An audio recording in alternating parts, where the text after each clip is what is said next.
종부세, 양도세, 중과도 풀리고 그러면은 다주택자한테 유리해지겠네? 그렇지. 일단 윤석열 정부 들어오면서부터 바로 그 다주택자 양도소득세 중과를 한시적으로 배제했잖아.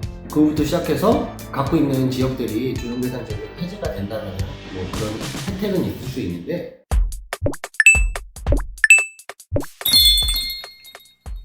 오늘 신문 1면에 보니까 규제 지역이 다 풀렸다고 그러네? 다 풀린 건 아니고 서울이랑 경기도에서 4군데를 빼고는 전국적으로 해서 다 투기과열지구나 조정대상 지역이 해제가 됐어. 그러니까 서울 같은 경우는 아직도 뭐 재개발 이슈나 집값 상승 그 수요가 많기 때문에 그 규제를 한다고 보는 것 같고, 그다음에 서울이랑 붙어있는 뭐 과천, 광명, 하남, 그리고 성남에서 분당이랑 수정, 그 지역은 서울이랑 거의 가깝고 조정대상 지역 지정도 서울이랑 거의 비슷하게 됐기 때문에 아직까지 거기는 좀 남겨놓는다 해서 거기 빼고는 전부 다 해제됐지.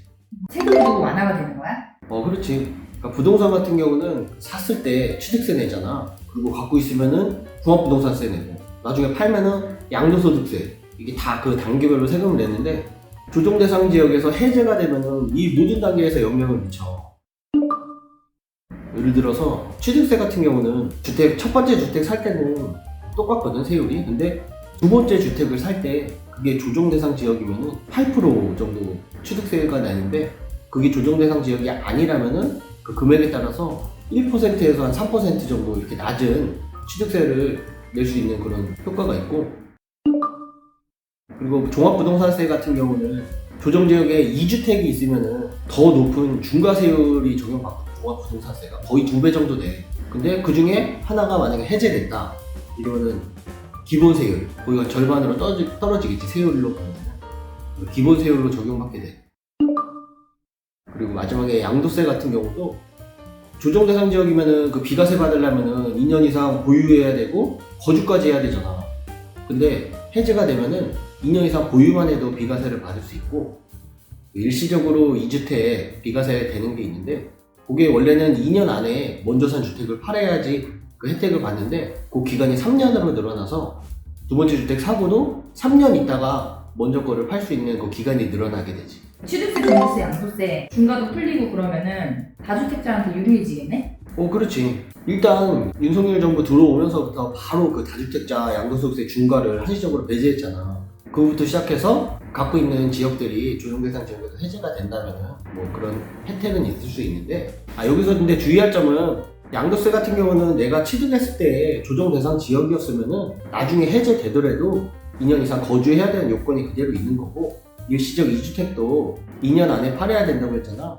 근데 내가 그 두 번째 주택 샀을 때 조정대상 지역이었으면은 그것도 해제되더라도 2년 안에 팔아야 비과세가 되는 거야. 3년으로 늘어난다 그랬어. 해제되더라도 3년을 안 늘어나. 그 얘기지. 그러면 서울도 해제가 되면 마찬가지로 세금 조치도 그에 따라서 완화가 되는 거야? 똑같지. 뭐 서울이라고 해서 그렇지 않고 조정대상 지역이냐 아니냐로 따지기 때문에 그렇게 해제가 된다면은 똑같은 효과가 있지. 자금 조달 계획서는? 자금 조달 계획서도 마찬가지로 조정대상 지역이 아니면은 6억 이상만 작성하게 돼 있는데, 우리가 해제되면은 6억 이하에 거래가 된다 하면은 작성 의무가 없어지게 되지. 그럼 부동산 거래가 좀 활성화될 수도 있겠네. 그런 것 때문에 이렇게 해제를 하는 거야. 지금 그러니까 그만큼 부동산 시장이 좀 불안하니까 이렇게 점점 푸는 거지, 규제를. 그리고 그 12월 중으로 주택임대 사업자에 대한 그 집이 다 막아놨잖아. 근데 거기에 대해서 정상화를 한다고 안을 발표한다고 하니까 그것도 어떻게 발표할지 기다려보면 좋을 것 같아.